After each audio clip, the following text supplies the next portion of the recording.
Welcome back, and thanks for being here for another one of my true crime videos. Today's case is tragic and upsetting.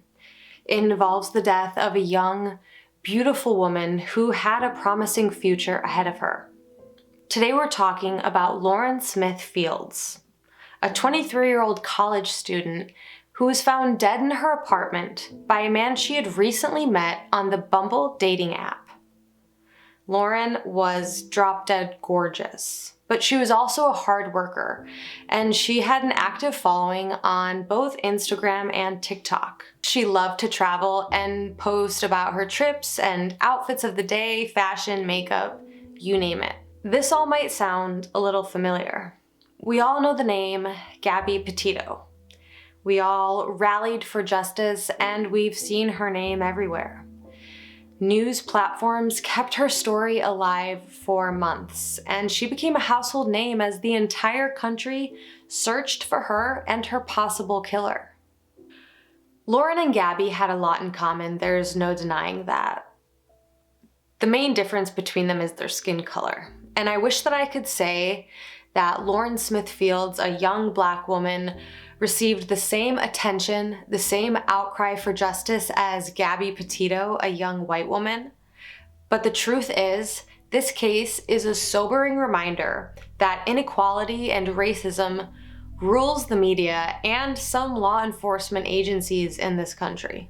As of February 2022, no arrest has been made in this case, and a criminal investigation is only just beginning. It took 6 weeks of community uproar, threats of lawsuits, and celebrities like Cardi B coming forward and calling out the police for anybody to initiate an investigation or even acknowledge Lauren and her family. It's absolutely a disgrace. What could have been a quick open and closed investigation is only now just getting started 6 weeks after Lauren's death. And as a result, there could be a murderer who's walking free right now, evading the consequences. I felt an urgency to cover Lauren's case because it proves that missing white woman syndrome is not only an issue in the mainstream media, but even here on YouTube amongst all of us true crime viewers. The world held its breath for Gabby Petito, and multiple police departments across the country made her their top priority. Meanwhile, Black girls and other marginalized girls are going missing at an even higher rate, and their cases are receiving little attention, whether it's from the media or from the police. This sends a clear message to perpetrators that they can target minorities and possibly evade consequences. According to the FBI National Crime Information Center, Black children only make up about 14% of the United States' total population for children, but they account for 1/3 of all missing kids in the entire country. This problem isn't going to end unless we address it and demand change. As true crime viewers, we play a particularly interesting role in this social issue. We can be a catalyst for change by supporting content that's inclusive and by showing up for victims of all ethnicities and orientations. So without any further delay, let's dive into this case. Lauren Smith Fields was born on January 23rd, 1998, to Chantel Fields and Everett Smith. She had 3 brothers that loved her endlessly, and a family that would support her and rally around her in life and in death. Lauren was absolutely gorgeous. She was a total baddie for sure. Her hair and makeup always looked perfect, but she still had this natural beauty about her that caught the attention of many admirers. She lived her entire life in Bridgeport, Connecticut. She graduated from a local high school, and in her 20s, she was attending Norwalk Community College in hopes of becoming a physical therapist. She was also dating during this time, and I'm sure many of you can relate. Dating during a pandemic is anything but normal. You don't meet people the way you usually would, and Lauren had an active dating profile on the Bumble dating app. According to the Bumble dating app, profiles of potential matches are displayed to users who can swipe left to reject a candidate or swipe right to indicate interest. It's very similar to Tinder and Hinge. It's your average run-of-the-mill dating app, so not terribly safe. But I do want to go over some safety tips for dating online later on in this video, but for now we're going to keep going with Lauren's case. In December of 2021, Lauren met a man on Bumble who she would meet up with at least one time. I'm not going to use this man's name or his photo because he hasn't been named as a suspect and he hasn't been arrested for anything, and I don't feel 100% confident in naming him. So in this video, he's going to be referred to as Bumble Dude or BD. There are plenty of resources online, plenty of articles, even ones that I'll have listed in my sources that give this guy's name and even provide pictures of him. But I don't feel comfortable doing that in this video just because there is still an ongoing investigation, and so far he hasn't been named as a suspect. But I will say he's super sketch, and for reasons that you're about to find out, he definitely should be looked at more as a person of interest at least. So Lauren and Bumble Dude started messaging in early December of 2021, and they began making plans to meet up for a date night of December 11th. Lauren invited Bumble Dude over to her apartment, and the plan was to have a good old Netflix and chill session.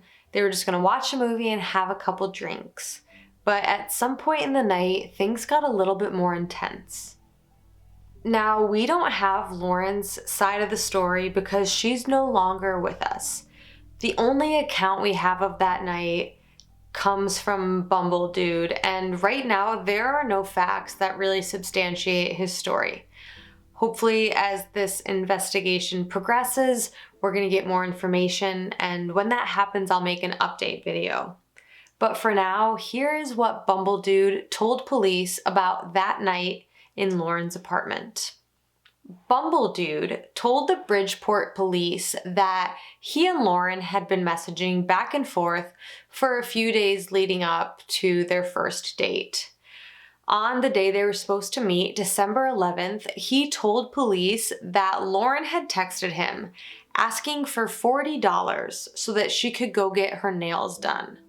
He never specified whether or not he gave her this $40 or how he gave her it, and we don't really know if Lauren even asked for $40 to get her nails done. This is just what he's telling police. He goes on to say that he went to her apartment that night. They ate together, they drank mixed drinks with tequila, they played some games, and watched a movie. So they had a busy night doing a lot of stuff in Lauren's apartment. Bumble Dude goes on to say that these tequila mixed drinks turned into tequila shots, and that eventually Lauren became so intoxicated that she was throwing up in her bathroom. But he also says that when she was done throwing up, she came back out and they both continued to drink. At one point, Bumble Dude alleges that Lauren left her apartment for about 10 to 15 minutes to meet her brother outside. When she came back into the apartment, Bumble Dude told police that she then went into the bathroom and was gone again for another 10 or 15 minutes. He said he never asked her what she was doing outside or what she was doing in the bathroom because he claimed he didn't know her very well, so why would he ask what she's doing? When Lauren came out of the bathroom for the second time, she joined him back on the couch where they were watching their movie. He said that she fell asleep and he carried her to her room where they both fell asleep for the night.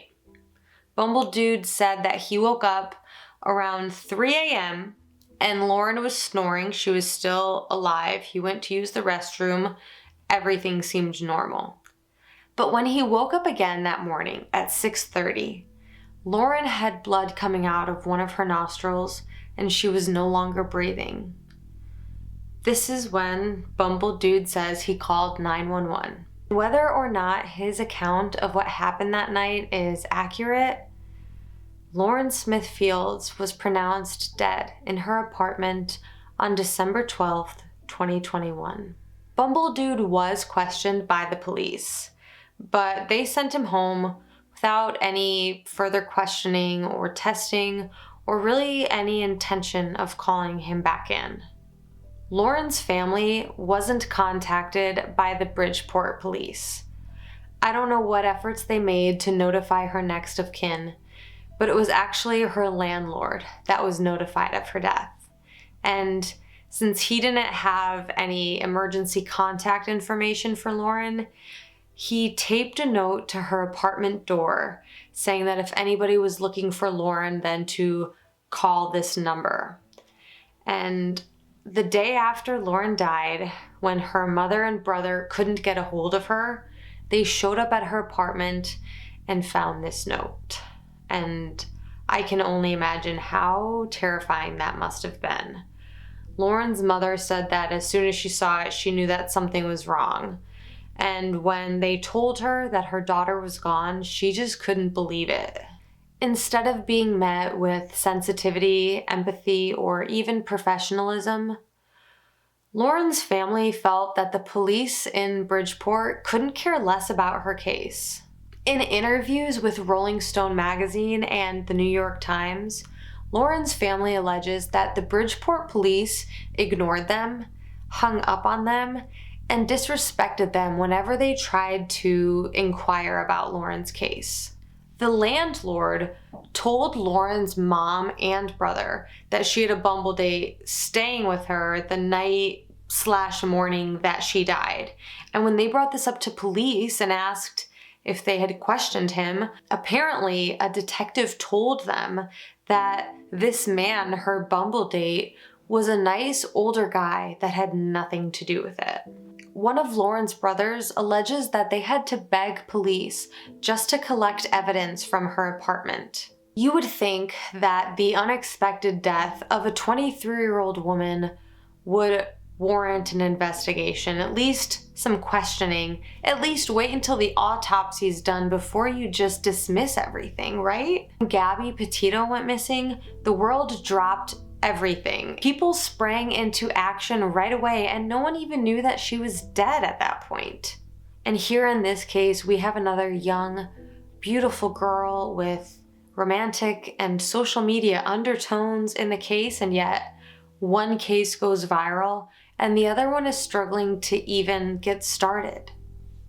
Lauren's brother said that when they entered her apartment the day after her death, they found bloody sheets, an unidentified pill, open glasses of alcohol, and plates that were overturned. And this kind of seems weird to me, like why would the plates be overturned? But even so, he said that the police didn't collect any of this evidence. They didn't collect the contents of the cups to test. They didn't collect the pill. And all of this is evidence that they might need later on. Now, some people on the internet, God love them, say that the police didn't need to collect all of this evidence because it was an obvious accidental drug overdose. But Lauren's family said that she didn't use drugs and that she wasn't a real heavy drinker. And yeah, you can definitely hide those things from your family. But even if her death was drug-related, that should still be investigated. Who gave her the drugs? And as for Bumble Dude, it's pretty terrible, terrible luck for the first time you meet this girl for her to die in the bed that you're sharing. It's just, I wouldn't be so quick to just let it go.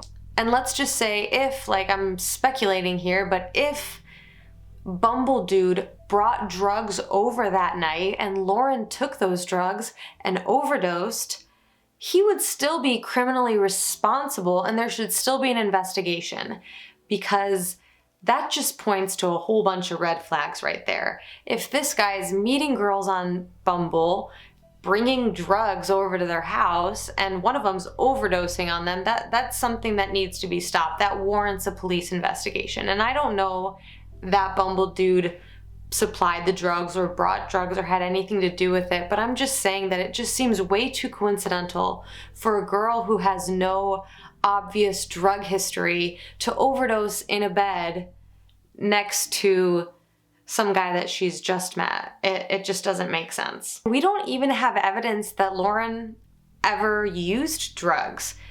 Even if somebody does use drugs, it doesn't mean that they deserve to die, and whoever is going around giving out lethal doses of drugs deserves to be investigated and be held criminally responsible. Who knows what these drugs are being used for? They could be used for date rape. Obviously, somebody's died. But unfortunately, in this case with Lauren, there wasn't an investigation, at least not for the first 6 weeks. This past January in 2022, Lauren's family gathered on her birthday to march in protest of the mishandling of her case.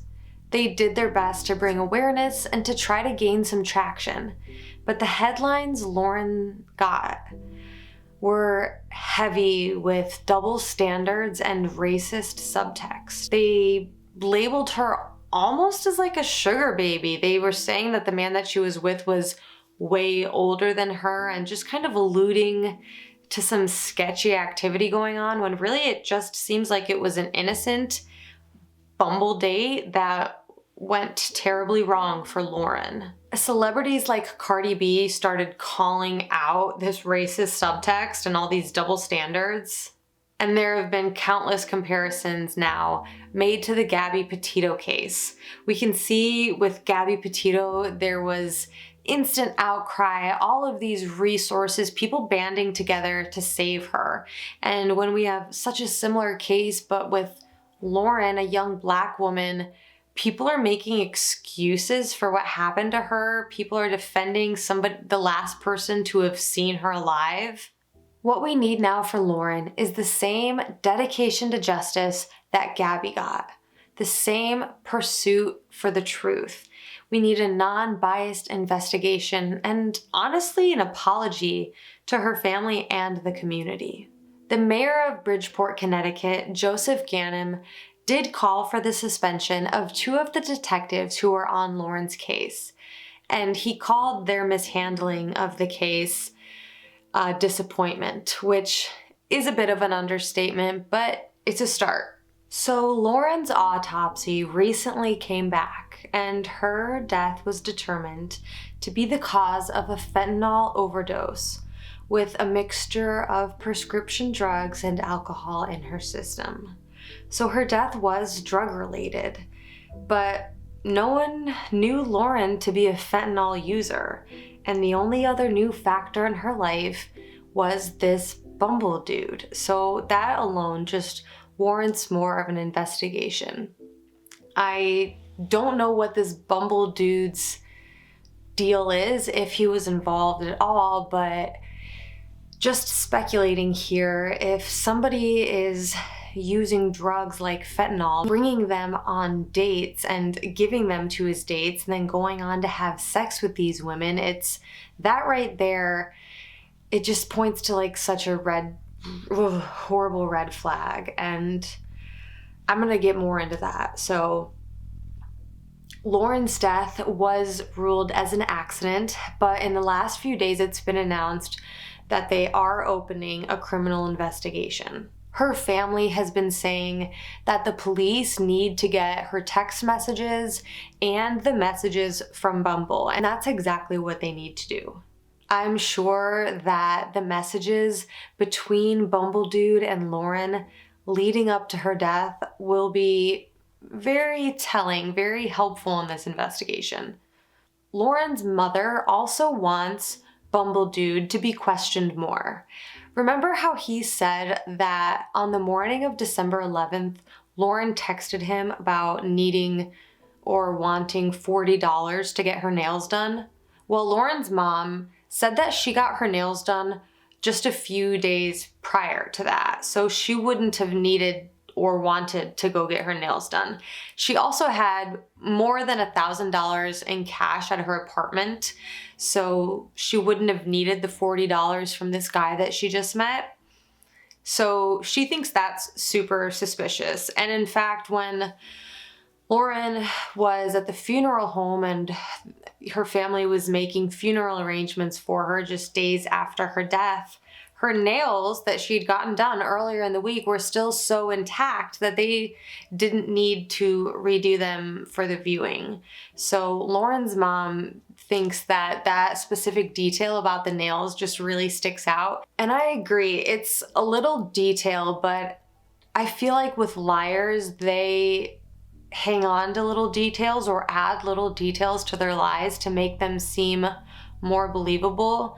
But he needs to be questioned more, because if his statement changes, or if he doesn't add that, or if he capitalizes on it and adds more, I think that all is just going to be very telling. There are just so many things that seem really fishy about Bumble Dude's story. Remember how he said that Lauren met her brother outside for about 10 to 15 minutes that night? Well, Lauren's brother said that when she came out to meet him, she was bringing him some clothes. He had done laundry at her house and she was just returning it to him. And she didn't seem drunk at all. She didn't seem drunk. She didn't look drunk or smell drunk or act drunk. She was just dropping off this laundry. They had a quick little chat and everything seemed fine. Lauren's brother said that if he had noticed that she was intoxicated, and especially that she had a guy over, he would have been like, you know, what are you doing? But she seemed completely normal, completely sober, and fine. But according to Bumble Dude's report, around this time, Lauren was taking tequila shots. She was getting sick and throwing up in the bathroom. So those are just two very juxtaposing accounts of Lauren's behavior during that time. She was either sober and had all of her agencies about her, or she was drunk and stumbling and throwing up at the bathroom. Which one was it? You know, according to Bumble Dude, even after she puked, she kept on drinking and she passed out on the couch and he had to carry her to bed. In the incident report, it doesn't seem like Bumble Dude talks about whether or not he and Lauren were intimate. But the day after Lauren was found dead, when her family was in the apartment, they found a used condom and some lube. So this could indicate that she might have had sex on that date. And if she was so intoxicated that she was puking, she had prescription drugs and fentanyl in her system, no one should be having sex under those circumstances. And this could point to some kind of date rape. I mean, no one should be having sex with somebody who's that intoxicated, who's puking, whether it's the first date or the 100th date. It points to some type of date rape. That's just my opinion, my speculation. Bottom line, this case deserves an investigation, and it's sad that we should even have to say that. It should be that every untimely death, suspicious death is handled with sensitivity and dedication, but that's just not the case. Too often, marginalized communities are failed by the police, and that's not an opinion, it's a fact. And there are a lot of reasons why diverse communities don't trust the police right now, but cases like Lauren's certainly do not help restore any faith. There's actually a recruitment crisis going on in law enforcement right now, and it's even harder to reach diverse communities because of the fractured relationship with law enforcement.